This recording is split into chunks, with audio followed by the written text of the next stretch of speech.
Bueno, vamos con más contenido de interés en este programa. Ya saben que aquí nos encanta la salud, el deporte, el bienestar y sobre todo eso, hay que tener un cuerpo en condiciones, hacer deporte, hacer una alimentación sana, equilibrada para tener esa salud que nos lleve por el tiempo, por muchos años. Bueno, pues para hablar de salud ya saben que está aquí nuestro compañero José Ignacio Blanco, que es el que más sabe en este programa y le vamos a dar la bienvenida. Ya saben que durante los próximos 15 minutos hablamos de salud con nuestro compañero. Adelante.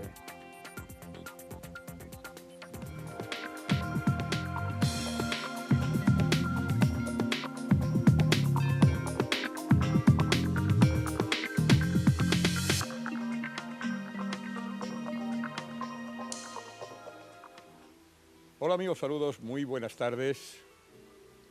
Decía que, les saludaba a todos ustedes, amigos telespectadores, en el reinicio de un nuevo curso dentro de este espacio que llega a todos ustedes a partir de estas fechas cada año y se prolonga prácticamente hasta el verano del año siguiente, como ustedes saben. Naturalmente, este es un espacio que ha nacido con la colaboración inestimable del Colegio de Farmacéuticos de Córdoba. Precisamente cerramos la edición del pasado año con el presidente del Colegio de Farmacéuticos de Córdoba, Práxedes Cruz, que va a ser quien reinicie la actividad en este nuevo curso, además con motivo de algo verdaderamente importante. Señor Cruz, buenas tardes. Buenas tardes. La verdad es que han llevado ustedes, porque de ello no hablamos prácticamente en el cierre, a pesar de que ya montar algo tan importante como es este 19 Congreso Nacional Farmacéutico, que va a tener lugar en Córdoba desde el día 22 al 24 de octubre, en realidad 3 días, con una presencia de ponentes increíbles, de paneles, de todo eso hablaremos dentro de un momento. Y no me dijo nada y llevaban trabajando y preparándolo, yo me imagino que mucho tiempo, porque poner en pie un congreso como este no es precisamente cosa de 4 o 5 puntadas, sino de muchos meses. Pues claro, efectivamente, en primer lugar, pues agradecerle esa colaboración que tenemos ya tradicional entre esta casa y el colegio, que creo que es importante para el ciudadano cordobés, puesto que a partir de estas entrevistas o estos espacios pues vamos divulgando un poco sanidad, que es lo que nos interesa a todos. Y efectivamente no era casual que no habláramos en nuestra última intervención de este congreso. Y lo digo en base a que teníamos muchísimas dudas de dónde se iba a celebrar. Es una desgracia que padecemos en Córdoba y que el no tener unas estructuras claves que nos permitan efectuar este tipo de eventos que tanto benefician tanto a los que lo organizan, en este caso nosotros, como a la propia ciudad. Por supuesto. Exacto, por supuesto. Pues no existe todavía, espero que de una forma inmediata se le ponga final a este padecimiento, porque es un padecimiento para la ciudad, y estoy convencido de que las autoridades deben de ponerse mano a la obra y de una manera o de otra dotar a Córdoba de una infraestructura que permita estos eventos en la ciudad. Bueno, pues no teníamos claridad de dónde se iba a celebrar, habíamos hecho algunas apuestas, primero en lo que más nos gustaba, que era el Palacio de Congresos de la calle Torrijos, pero sabíamos que estaba inmerso en un proceso de obra. Tuvimos que poner un segundo plan, el plan B que llamábamos, para, en caso de que Torrijos no estuviese en las fechas que íbamos a realizarlo, en las condiciones óptimas de podernos acoger, optar por ese segundo plan B. Esa indecisión fue la que me hizo ser prudente en nuestra conversación y no adelantar acontecimientos que después se podían cambiar. Hoy ya es una realidad y hoy sí puedo decir cosas con absoluta fidelidad. Hay que decir que este congreso va a traer a Córdoba a más de 800 personas que van a participar en el congreso y todavía no se han cerrado las inscripciones, pero ya se ha superado este número, que en él va a participar quien es la presidenta del Consejo General de Colegios de Farmacéuticos de España y que ha sido nombrada recientemente presidenta de la Organización Mundial de Colegios de Farmacéuticos del mundo, es decir, la primera autoridad mundial en la materia. y que a mí me ha llamado muchísimo la atención cuando he hojeado este librito que tenemos aquí, donde aparecen pues, todas las actividades que van a tener lugar en este congreso, y veo que son una ingente cantidad de ponencias las que se van a llevar a cabo. Me ha llamado especialmente la atención algo que ustedes han titulado la Declaración de Córdoba. Efectivamente. Más o menos. Efectivamente. Y me ha llamado muchísimo la atención precisamente porque es algo que marca dentro de la historia del propio colegio, de los propios colegios farmacéuticos, y para los farmacéuticos, bueno, pues algo de trascendencia. A mí me gustaría saber qué es esa declaración, en qué consiste, en qué pone el acento. Efectivamente, pues efectivamente, como ya dice, los días 22, 23 y 24 de octubre vamos a celebrar este congreso, y la participación, insisto, ha sido enorme, tanto de congresistas como de ponencias, como de póster, etcétera, etcétera. Hemos superado, pues estamos a punto de superar casi los 800, lo cual significa que mi profesión está muy viva, muy expectante y muy inquieta, y con muchísimas ganas de trabajar y de evolucionar. El denominado documento Córdoba, que yo agradezco a mi presidenta Carmen Peña, que ha sido, como bien dice, elegida como presidenta de la FIP, de la Federación Internacional de Farmacia a nivel mundial, lo cual representa también un refrendo para el modelo farmacéutico español, sin duda. No cabe duda. Ese documento que se ha bautizado como documento Córdoba, o esa declaración Córdoba, es un documento que se ha trabajado durante 2 años en el Consejo General de Colegios. Es un documento que han participado presidentes de todos los colegios de España, universidades, sociedades científicas, empresariales, todo el mundo, distribución, todo el mundo de la farmacia se ha reunido alrededor de ese denominado documento Córdoba. Y efectivamente es un documento trascendental, es un documento que viene a marcar un antes y un después en la farmacia española. ¿Por qué? La farmacia española no es ajena a los cambios que se están produciendo en nuestro país, cambios acelerados por motivos económicos, pero también por roles sociales, por conductas y por tipo de población a la que atender.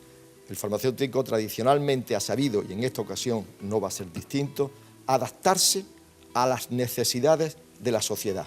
Es decir, nosotros somos profesionales sanitarios que hemos demostrado y demostraremos que somos capaces de dar respuesta a lo que la sociedad en cada momento nos va pidiendo. En ese documento Córdoba se van a recoger las directrices de esa evolución, de ese puesta a punto. Yo no diría cambio. Cambio no, porque somos constantes en nuestras maneras, y somos sanitarios, Cierto. somos fieles a nuestros pacientes, pero sí adaptación a nuevas necesidades de esa sociedad española. Insisto en ese documento Córdoba, que se va a dar a conocer el día jueves 23, en la parte más nuclear del Congreso, pues va a ser un documento trascendental para la farmacia española.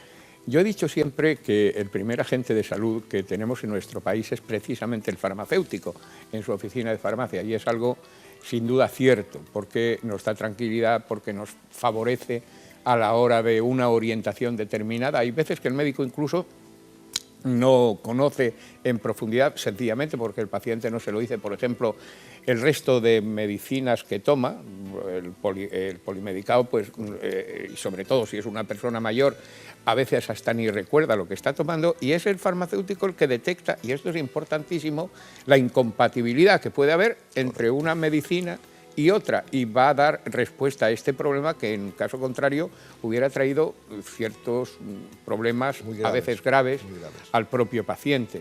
El contar con un agente de salud de este nivel, a menos de 1 kilómetro siempre, o quizá menos, en cualquier punto de España, bueno, es algo que tiene un valor verdaderamente increíble y que yo no me canso de traer aquí, porque creo que en el mundo, no sé si existe otra situación similar, lo desconozco, pero desde luego si existe otro lugar en el mundo con estas mismas ventajas para todos los ciudadanos, yo felicito a ese país. En España lo tenemos, gracias a Dios. Hay una ponencia que veo aquí que es importante, es la referida a la farmacia comunitaria.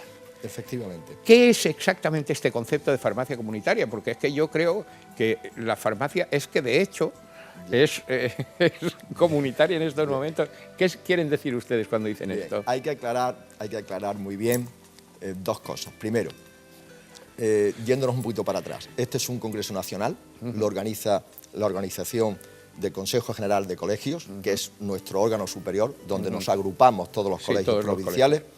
Y también hay que aclarar que el farmacéutico que es más conocido, que es el que todo el mundo le viene a la cabeza cuando se habla de farmacia, es precisamente el farmacéutico de oficina de farmacia. Efectivamente, es la cara visible de toda profesión. Una organización. Efectivamente. Pero detrás nuestra, y ese farmacéutico que ejerce como titular de oficina de farmacia, se le conoce como farmacia comunitaria. Es decir, a la oficina de farmacia, a la actividad del farmacéutico dentro de la oficina de farmacia, se le conoce como farmacia comunitaria.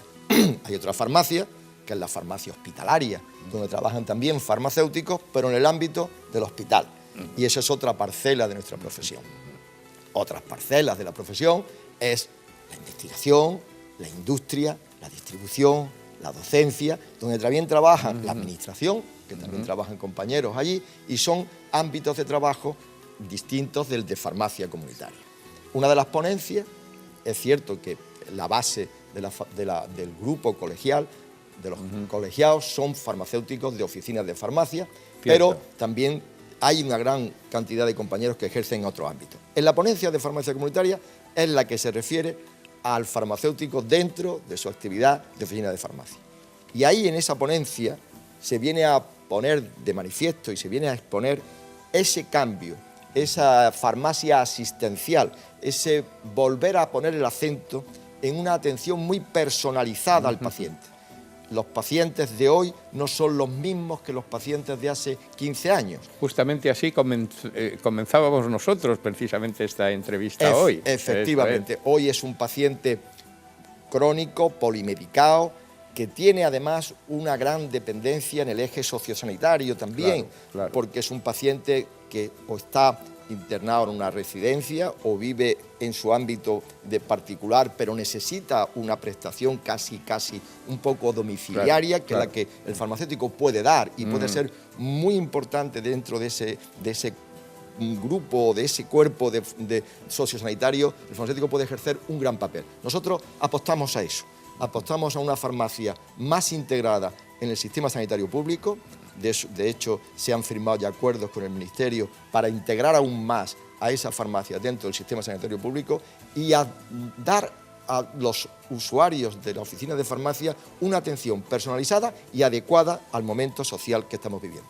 En realidad se trata de ajustarse a las necesidades del tiempo que estamos viviendo. Efectivamente. Cada vez tenemos una población de mayor edad. Correcto. Consecuentemente va a necesitar muchísimo una mayor más atención en ese control de esa cantidad de fármacos que se toman para hacer, por ejemplo, un sistema personalizado de dosificación, donde el paciente tenga su medicación perfectamente detallada, que no tenga ningún tipo de duda a la hora de tomar esa medicación, con lo cual habrá un cumplimiento farmacológico que facilitará y mejorará la salud del enfermo.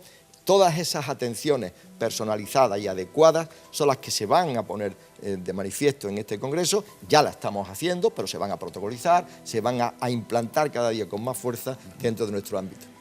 Quiero recordar que la última vez que estuvo usted aquí, cerramos precisamente el ciclo con una interesantísima intervención suya, hablábamos de algo que en ocasión desconcierta al paciente y que quiero yo volver a traer aquí, y es que quizá el que la Junta esté llevando a cabo este trabajo de subasta de medicamentos, que sin duda ninguna está ahorrando, de hecho, al sistema público de salud muchísimo dinero, que no baja la calidad de los clientes, sí que tiene, desde el punto de vista operativo, algunos problemas, algunas incidencias, que en ocasiones pueden desconcertar incluso al paciente. A mí me gustaría que recordásemos un poco aquella intervención. Agradezco muchísimo y con mucho gusto paso a aclararlo. Efectivamente, como usted bien ha dicho, la Junta de Andalucía emprendió hace ya unos años una actuación de cara a seleccionar dentro del mercado una serie de fármacos, de especialidades farmacéuticas, haciendo contratos con determinados laboratorios a los que se le daba la exclusividad para el suministro a la población andaluza. Efectivamente, esto desde el punto de vista económico, pues supone un ahorro al que nosotros los farmacéuticos no nos podemos de ninguna manera oponer, sino potenciar y ayudar. Pero al mismo tiempo, y también lo advertimos en su momento, esto podría traer algunas consecuencias que desgraciadamente nos dan la razón pasados ya esos 2 años de vigencia de esos medicamentos seleccionados. Y es lo que quiero aclararle. Al polarizar todo en unos determinados laboratorios, muy pocos, se da la posibilidad, y de hecho, insisto, está ocurriendo, de que esos laboratorios tengan algunas incidencias en el suministro.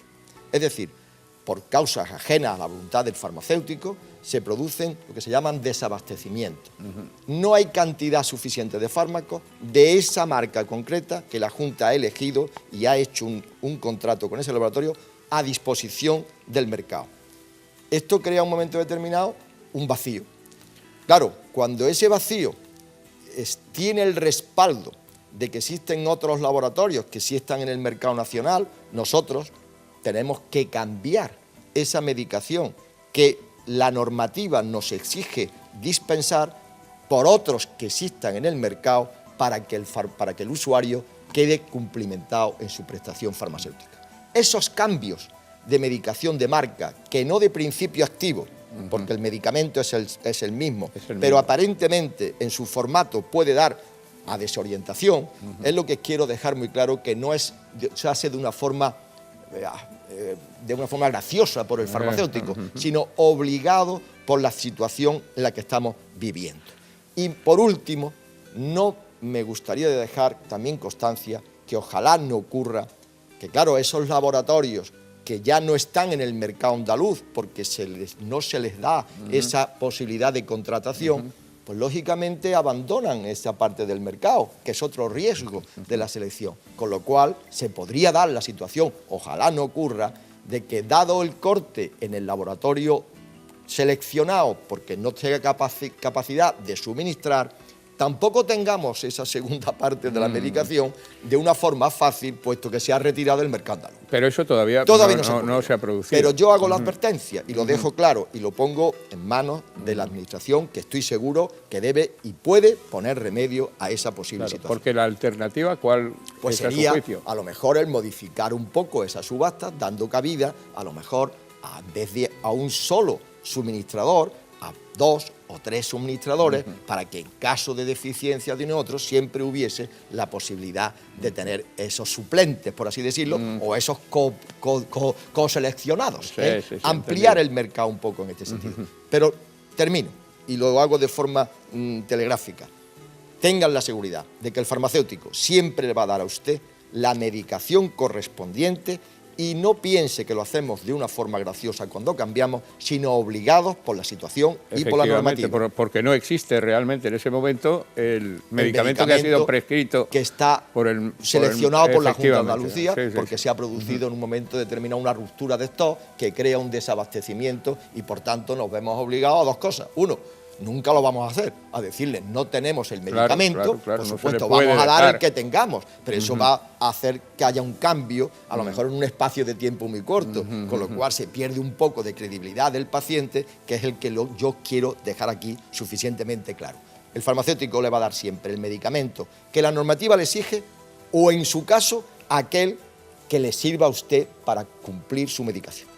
Señor Cruz, presidente del Colegio de Farmacéuticos de Córdoba, yo no le quiero entretener más porque sé que, lógicamente, está dando las últimas puntadas a lo que es el 19 Congreso Nacional Farmacéutico, un auténtico acontecimiento también para la propia ciudad. Hay que decir que 800 personas como mínimo van a presentarse en Córdoba y eso implica, lógicamente, una dinamización en la economía cordobesa, qué duda cabe. Por eso comparto su punto de vista en la necesidad de exigir pues un centro en Córdoba que pueda recibir precisamente a esta cantidad de congresistas. Múltiples congresos se podrían celebrar en nuestra ciudad teniendo en cuenta sus propias características. Es un placer, efectivamente, visitar Córdoba y que desgraciadamente todavía no tengamos ninguno. Espero que pronto quede resuelto el problema y, insisto una vez más, no le quiero entretener porque desde el día 22 al 24 de octubre, los 3 días, va a tener lugar este 19 Congreso Nacional Farmacéutico en el que van a intervenir pues una gran cantidad de profesionales. He visto que naturalmente van a estar presentes los responsables de la distribución, de la investigación, etcétera, es decir, de todas las parcelas. Va a ser un éxito, estoy seguro. Ojalá. Ojalá. Yo desde luego le digo que estoy muy preocupado, muy nervioso, porque como toda persona que organiza y que tiene esa responsabilidad. Me lo imagino. Espero que el día 24, cuando se culmine, pues haya sido todo correcto y las personas que nos visiten se lleven una magnífica impresión de nuestra ciudad y un magnífico aprovechamiento de este congreso. Muchísimas gracias, señor Cruz. Muchas gracias a todos ustedes, amigos telespectadores. Ya saben que volvemos con ustedes la próxima semana. Yo espero que hasta entonces ustedes, en la medida de lo posible, lo pasen bien. Hasta entonces, procuren ser felices. Muy buenas tardes.